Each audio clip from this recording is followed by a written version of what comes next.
प्रहार में सबसे पहले बात करेंगे राहुल गांधी की, जिनके ताजा बयान पर सियासी बखेड़ा शुरू हो गया है। बीजेपी के नेता राहुल गांधी पर अटैकिंग मोड में हैं। बीजेपी नेता और केंद्रीय मंत्री जेपी नड्डा ने राहुल गांधी पर बड़ा अटैक किया।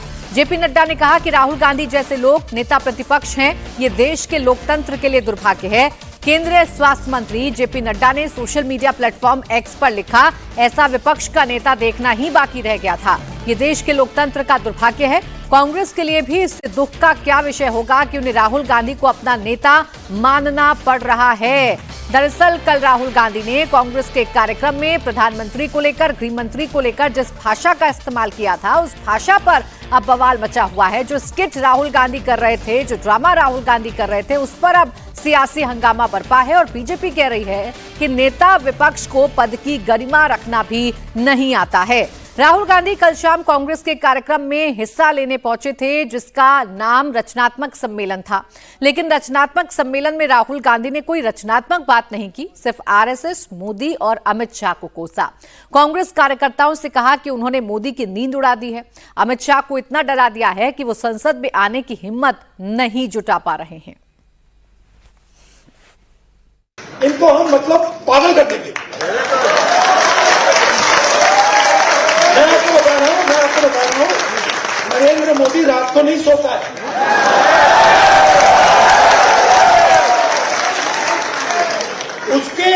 उसके अलग अलग कारण है। उसका एक ऑब्वियस कारण है और उसके बहुत सारे हिडन कारण भी हैं।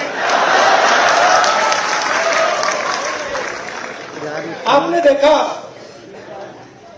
अमित शाह सो कॉल्ड, क्या कहते थे उसको पहले, चाणक्य, और क्या कहते थे, सरदार पटेल,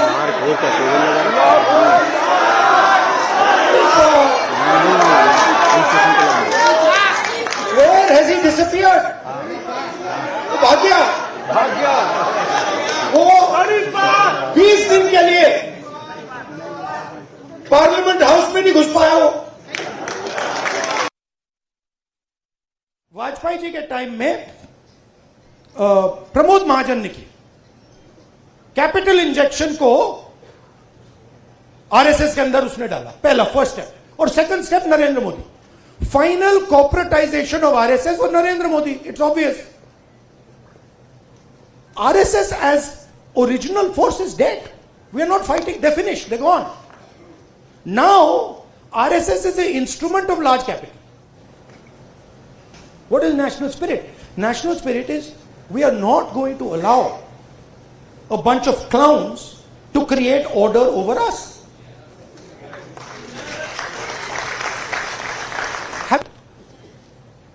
एक्सप्रेशन को दबाना नहीं है, कोई भी हो। और मैं आपको बात को और भी आगे ले जाता हूं। जिस दिन आरएसएस के एक्सप्रेशन को देश से खत्म करने की बात शुरू हुई, उस दिन मैं उनकी रक्षा करूंगा, क्योंकि उनका भी एक्सप्रेशन है। राहुल गांधी ने सिर्फ मोदी, अमित शाह और आरएसएस पर हमला नहीं बोला, बल्कि रचनात्मक कांग्रेस के प्रोग्राम में उन्होंने देश की फॉरेन पॉलिसी का भी मजाक उड़ाया। राहुल ने कहा, हेड ऑफ स्टेट से गले मिलने को मोदी विदेश नीति समझते हैं, इसीलिए वो जहां भी जाते हैं विदेशी नेताओं के गले पड़ जाते हैं। इस दौरान वो कांग्रेस नेता संदीप दीक्षित से गले लगकर एक्ट भी करते हैं। इस दौरान संदीप दीक्षित ने भी पीएम मोदी और इटली की प्राइम मिनिस्टर मेलोनी के लिए ऐसी बात कही जो शायद इस कद के नेताओं को नहीं करनी चाहिए। इनका पता नहीं कहां से इनके दिमाग में घुस गया। अब अजीब चीजें घुस जाती है, बट इनके माइंड में घुस गया कि foreign policy is this.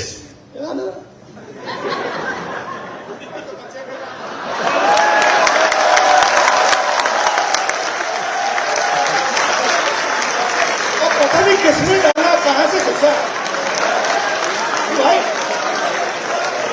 Foreign policy का मतलब imagine the ignorance foreign policy.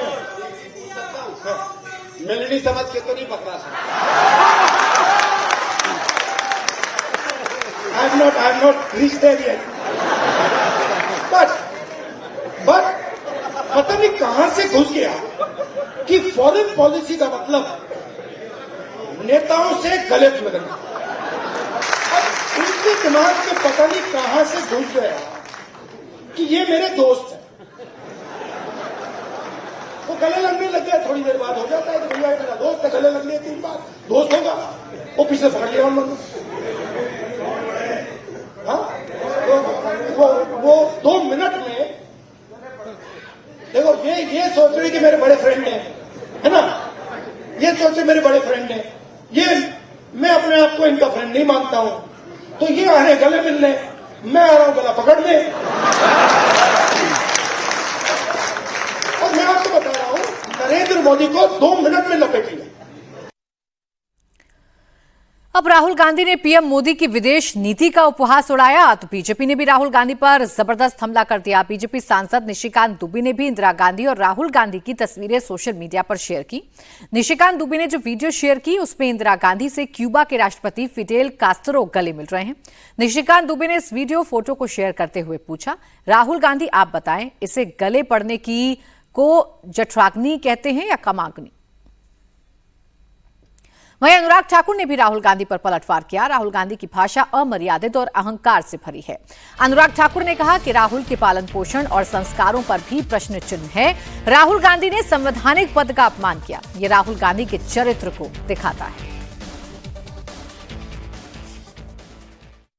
Rahul Gandhi ji के लिए मैं इतना ही कहूंगा, मुंगेरी लाल के हसीन सपने। जनता ने जिनको 3 बार नकारा, अब वो गाली गलोच पर उतर आए हैं, ओछी राजनीति पर उतर आए हैं। राहुल गांधी जी की भाषा अमर्यादा और अहंकार से भरी नजर आती है। राजनीति में मतभेद लोकतंत्र का हिस्सा है, लेकिन अशोभनीय टिप्पणी, संवैधानिक पदों का अपमान, ये एक आदत सी बन गई है राहुल गांधी जी की। अब तो लगता है राहुल गांधी जी का पालन पोषण और संस्कार, इस पे प्रश्न चिन्ह उठने लगे हैं। कांग्रेस की मानसिकता उजागर हो रही है। भारत की गौरवशाली राजनीतिक परंपरा रही है और इस गौरवशाली राजनीतिक परंपरा का अपमान बार बार कांग्रेस पार्टी के नेताओं ने किया, विशेष तौर पर राहुल गांधी जी ने किया है। आप कल्पना कीजिए, एक महिला विदेशी राष्ट्रीय अध्यक्ष पर अभद्र, अमर्यादित और ओछी टिप्पणी करना, ये राहुल गांधी जी और कांग्रेस की मानसिकता दिखाती है। दोनों कांग्रेस के वो नेता जिनकी परिवार की महिलाएं उच्च पदों पर रही, वो एक महिला राष्ट्रीय अध्यक्ष के बारे में उच्च टिप्पणी करें तो महिलाओं के प्रति कांग्रेस की सोच क्या है दिखती है। महिला आरक्षण का कांग्रेस विरोध क्यों करती है ये दिखता है। और जानबूझ के डिलिमिटेशन बिल क्यों नहीं पास होने देते ताकि महिलाओं को 33% आरक्षण, ये दिखता है। लेकिन अब विदेशी महिला राष्ट्रीय अध्यक्ष पर अभद्र टिप्पणी करना, अमर्यादित टिप्पणी करना, ये इनके चरित्र को दिखाता है, इनके पालन पोषण को, इनके संस्कारों को दिखाता है। अनुराग ठाकुर के साथ ही बीजेपी सांसद बांसुरी स्वराज ने भी राहुल गांधी पर पलटवार किया। बांसुरी स्वराज ने राहुल गांधी के बयानों को अशिष्ट, अभद्र और फूहड़ करार दिया और कहा कि वो लोकसभा में नेता प्रतिपक्ष कम और एक विफल स्टैंड अप कॉमेडियन ज्यादा लग रहे थे। आज जिस प्रकार की संस्कारहीन, गरिमाहीन, अश्लील और अभद्र बयान राहुल गांधी ने माननीय प्रधानमंत्री श्री नरेंद्र मोदी जी पर दिया है, उससे वो लीडर ऑफ द ऑपोजिशन नहीं, एक फेल्ड स्टैंड अप कॉमेडियन लग रहे थे। He was resorting to cheap innuendos and he was indulging in locker room talk. इस देश को एक सकारात्मक विपक्ष की जरूरत है। लोकतंत्र में नेता प्रतिपक्ष की बहुत अहम भूमिका होती है and this country deserves better than a 56-year-old man like Rahul Gandhi behaving in a juvenile manner. रही बात मोदी सरकार की कूटनीति की, तो नरेंद्र मोदी वो यशस्वी नेता हैं जिन्होंने एक नहीं बल्कि 9 FTA साइन करके भारत के आर्थिक भविष्य को सुरक्षित करा है। आज हर भारतीय को ये आश्वासन है कि यदि युद्ध हो रहा होगा तो मोदी सरकार ऑपरेशन राहत, ऑपरेशन संकट मोचन जैसे रेस्क्यू ऑपरेशंस कर उन्हें सुरक्षित वापस भारत लेकर आएगी। स्ट्रेट ऑफ हॉर्मुज से अनगिनत ऑयल टैंकर्स भारत में पहुंचे हैं केवल और केवल मोदी जी के अथक प्रयासों से। लेकिन ऐसा लगता है कि राहुल गांधी अब बयानबाजी केवल सोशल मीडिया के मीम्स और रील वैल्यू के लिए करते हैं। एक तरफ बीजेपी राहुल गांधी पर आक्रामक है तो राहुल गांधी के बयान के समर्थन में कांग्रेस उतर आई है। कांग्रेस सांसद प्रमोद तिवारी ने राहुल का बचाव किया। भारत की विदेश नीति सिर्फ गले लगाने की रह गई। भारत की विदेश नीति अकेले रहने की हो गई है। पहले अपने गिरेबान में भारतीय जनता पार्टी झांके। क्या गलत हुआ? बात तो सही। ऑपरेशन सिंदूर के समय हिंदुस्तान अकेला नहीं पड़ गया था। अगल बगल पड़ोस दुनिया में कोई नहीं खड़ा हुआ था। तो भारत की विदेश नीति इस समय अकेले की है, बस गले मिलने की रह गई। मैं सिर्फ इतना कहना चाहता हूं कि दूसरों पे उंगली उठाने के पहले एक देख लो, 4 उंगलियां तुम्हारे ऊपर उठी हुई। भूल गए कि आपने क्या कहा था बंगाल चुनाव में? ओ दीदी, ओ दीदी। फिर रेणुका चौधरी जी के लिए राज्यसभा में क्या बोले थे आप?